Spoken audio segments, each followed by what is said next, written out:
Fourth മൊഡ്യൂളിൽ ഈ ഒരു 4 ഇക്വേഷൻ പഠിച്ചാൽ 7 മാർക്ക് സുഖമായിട്ട് സ്കോർ ചെയ്യാം. ഇതൊരു ക്വസ്റ്റ്യനാണ് യങ് മോഡുലസ് കാണാനുള്ളത്. Determine the modulus of elasticity. ചിലപ്പോൾ ഇതിൻ്റെ പകരം നിങ്ങളോട് ചോദിക്കൽ യങ് മോഡുലസ് നേക്കാരം. ആകെ വ്യത്യാസം വരുന്ന സംഭവം ഇത്ര മാത്രമേ ഉള്ളൂ. പിന്നെ എൻ്റെ ഡയമീറ്റർ 25 തന്നിട്ടുണ്ട്. അപ്പോൾ D = 25 mm. പിന്നെ എൻ്റെ ലെങ്ത്ത് 250 mm. അപ്പോൾ L = 250 mm. പിന്നെന്താ, subjected to tensile load 50 kN. ഈ ലോഡ് എന്ന് പറഞ്ഞാൽ എന്താണ്? നമുക്ക് ഫോഴ്സാണ് തന്നിട്ടുള്ളത്. ടെൻസൈൽ ലോഡ് നീക്കാരം അല്ല എന്നുണ്ടെങ്കിൽ 50 kN എന്നുണ്ടാവും. കിലോ ന്യൂട്ടൺ എന്ന് കണ്ടാൽ എഴുതിക്കോ, അത് F ആണ്, അത് 50 kN. അപ്പോൾ നമ്മൾ എന്ത് ചെയ്തു? 50 കിലോ എന്ന് പറഞ്ഞാൽ 1000. 1 കിലോ എന്ന് പറഞ്ഞാൽ എന്താണ്? 1000 ഗ്രാമാണ് നമ്മൾ പറയും. അപ്പോൾ 1000-ന് എത്ര പൂജ്യം? 3 പൂജ്യം. അപ്പോൾ 50 കിലോ എന്ന് പറയുമ്പോൾ 3 പൂജ്യം കൂടി ഇട്ട് കൊടുത്തുകൊണ്ട് ന്യൂട്ടൺ ഇട്ടാൽ മതി. ഇതാണ് ഇതിൻ്റെ വാല്യൂ. പിന്നെന്താ, when the extension of the road. Extension എന്ന് പറഞ്ഞാൽ ചേഞ്ച്ഡ് ലെങ്ത്ത് എന്നാണ് അർത്ഥം. അതെന്താ സംഭവം ഞാൻ പറഞ്ഞുതരാം. നമ്മോട് ഇവിടെ എന്താ പറയുന്നത്? Determine the modulus of elasticity.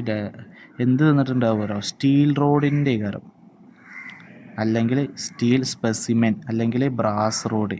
ഈ ബ്രാസ് റോഡിൻ്റെയൊക്കെ ഡയമീറ്ററും കാര്യങ്ങളൊക്കെ ഒന്നെങ്കിൽ സ്റ്റീൽ റോഡ് നീക്കരം, അല്ലെങ്കിൽ സ്റ്റീൽ സ്പെസിമെൻ നീക്കരം, അല്ലെങ്കിൽ ബ്രാസ് റോഡ് നീക്കരം. ഈ സാധനം എന്ന് പറഞ്ഞാൽ ഇങ്ങനത്തെ ഒരു ഷേപ്പാണ്.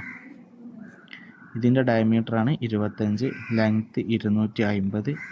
പിന്നെ ഇവിടേക്ക് 50 kN വെയിറ്റ് കൊടുക്കുമ്പോൾ ഈ സാധനത്തിൻ്റെ ലെങ്ത്ത് കുറച്ച് കൂടുമെന്നാണ് പറഞ്ഞത്. എത്ര? 0.3. അപ്പോൾ ഉള്ള ഇത് കാണാനാണ്, യങ് മോഡുലസ് കാണാനാണ് പറഞ്ഞിട്ടുള്ളത്. ഇങ്ങനെ ആകുമ്പോൾ ഫസ്റ്റ് യങ് മോഡുലസ് കാണാനുള്ള ഇക്വേഷൻ E എന്ന് പറഞ്ഞാൽ എന്താണ്? Stress divided by strain. ആ ഇക്വേഷൻ ഇവിടെ ഉണ്ട്. ഇതാണ് ഫസ്റ്റ് ഇക്വേഷൻ. അത് എഴുതിയാൽ ഇതിൽ നമുക്ക് സ്ട്രെസ്സും അറിയില്ല, സ്ട്രെയിനും അറിയില്ല. അപ്പോൾ അടുത്ത് എന്ത് കാണണം? സ്ട്രെസ്സ് കാണണം. സ്ട്രെസ്സ് കാണാനുള്ള ഇക്വേഷൻ എന്താ? അതാ, ഫോഴ്സ് ബൈ ഏരിയ. ഞാൻ ഇവിടെ എഴുതി ഫോഴ്സ് ബൈ ഏരിയ. ഫോഴ്സ് നമുക്ക് ഇവിടെ ഓൾറെഡി തന്നിട്ടുണ്ട് 50,000. അതിവിടെ കൊടുത്ത് അടുത്ത് ഡിവൈഡഡ് ബൈ ഏരിയ കാണാനുള്ള ഇക്വേഷൻ എന്താ? 5/4 d². ഈ d² എന്ന് പറഞ്ഞാൽ ഇവിടുത്തെ ഡയമീറ്ററാണ്. അപ്പോൾ 5/4 25ൻ്റെ സ്ക്വയർ. ഇത് ചെയ്താൽ നമുക്ക് ആൻസർ കിട്ടില്ല. ഇപ്പോൾ ഇതൊരു 10 കിട്ടിയെന്ന് വിചാരിക്കുക. സ്ട്രെസ്സ് കിട്ടി. പിന്നെ ഞാൻ അടുത്ത് എന്താ? സ്ട്രെയിൻ കാണണം. അപ്പോൾ സ്ട്രെയിന് നീതി. സ്ട്രെയിൻ കാണുമ്പോൾ സ്ട്രെയിനിൻ്റെ ഇക്വേഷൻ എന്താ? Changed length divided by original length. അപ്പോൾ ഞാൻ ചേഞ്ച് ആയ ലെങ്ത്ത് ഇവിടെ എഴുതി, ഡിവൈഡഡ് ബൈ ഒറിജിനൽ ലെങ്ത്ത് എഴുതി. ചേഞ്ച്ഡ് ലെങ്ത്ത് നമുക്ക് ഇവിടെ തന്നിട്ടുണ്ട്. എത്ര ചേഞ്ച് ആയത്? അതൊരു കാര്യം. എക്സ്റ്റൻഷൻ ഓഫ് ദ റോഡ് എന്ന് പറഞ്ഞാൽ റോഡിന് വ്യത്യാസം വന്നു. സ്റ്റീൽ റോഡോ ബ്രസ് റോഡോ എന്തെങ്കിലും സാധനം അതിന് വ്യത്യാസം വന്നു. അല്ലെങ്കിൽ എന്തേ കാര്യം? എലോങ്ങേഷൻ ഓഫ് ദ റോഡ് എന്നീ കാര്യം. എലോങ്ങേഷനോ എക്സ്റ്റൻഷനോ ഈ കാര്യം ഇവിടെ ചോദിക്കുക. വേറെ ഒന്നും ഇതിൽ മാറ്റമല്ല. അപ്പോൾ എത്ര പെടാം? 0.3. ഒറിജിനൽ ലെങ്ത്ത് എത്ര വന്നത്?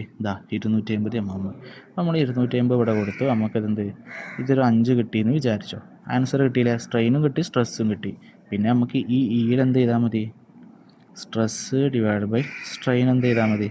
അപ്ലൈ ചെയ്താൽ മതി. അപ്പോൾ 10/5 ആൻസർ ചെയ്താൽ കിട്ടി. യങ് മോഡുലസ് കിട്ടി, 7 മാർക്കും കിട്ടി. പിന്നെ ഒരു കാര്യം, ഇവിടെ നമുക്ക് ഈ ഇക്വേഷൻസ് ഒക്കെ നമുക്ക് ഇവിടെ തന്നിട്ടുണ്ട്. ഇതിലിപ്പോൾ നിങ്ങൾക്ക് തന്നിട്ടുണ്ട്, സ്ട്രെയിൻ തന്നിട്ടുണ്ട്. സ്ട്രെസ്സ് കാണാൻ പറഞ്ഞാൽ നിങ്ങളിങ്ങനെ ഇക്വേഷൻ ഉണ്ടാക്കുക എന്നറിയാം. ഒരു സിമ്പിൾ മെത്തേഡ് ഉണ്ട്. ഇപ്പോൾ നമുക്ക് തന്നിട്ടുള്ള ഇക്വേഷനിൽ എന്ന് പറഞ്ഞാൽ എന്താ? Stress divided by strain. ഇപ്പോൾ നിങ്ങൾക്കൊരു ക്വസ്റ്റ്യനിൽ ഇയും തന്നിട്ടുണ്ട്, സ്ട്രെയിനും തന്നിട്ടുണ്ട്. നമ്മളുടെ സ്ട്രെസ്സ് കാണാൻ പറഞ്ഞാൽ നിങ്ങൾ എന്ത് ചെയ്യാൻ തരാം? ആദ്യം ഒരു ട്രയാങ്കിൾ വരയ്ക്കുക. എന്നിട്ട് ഈ മേലുള്ള സാധനം ഞാൻ മേലെ തന്നെ എഴുതുക, സ്ട്രെസ്സ്. ഈ സൈഡിലുള്ളത് ഈ സൈഡിൽ തന്നെ എഴുതി. സ്ട്രെയിൻ എന്ന് പറയുന്നുണ്ടോ? അത് പടി എഴുതി. ഇനി നമുക്ക് കാണേണ്ടത് എന്താ? സ്ട്രെസ്സല്ലേ. അപ്പോൾ എന്ത് ചെയ്യാൻ തരാം? ഈ സ്ട്രെസ്സ് പറഞ്ഞ സാധനം എന്ത് ചെയ്യുക? കൊത്തി പിടിച്ചാൽ. അപ്പോൾ ഇൻറ്റു സ്ട്രെയിൻ. കണ്ട? ഇനിയിപ്പോൾ നിങ്ങൾക്ക് കാണേണ്ടത് സ്ട്രെയിൻ ആണെന്നുണ്ടെങ്കിൽ സ്ട്രെയിൻ കൊത്തി പിടിച്ചാൽ. അപ്പോൾ സ്ട്രെസ്സ് ഡിവൈഡഡ് ബൈ അപ്പോൾ സ്ട്രെസ്സ് കാണണമെന്നുണ്ടെങ്കിൽ ഇൻറ്റു സ്ട്രെയിന്. കാണണമെന്നുണ്ടെങ്കിൽ എന്താ equation? Stress divided by strain. ഈ സ്ട്രെയിന് കാണണമെന്നുണ്ടെങ്കിലോ?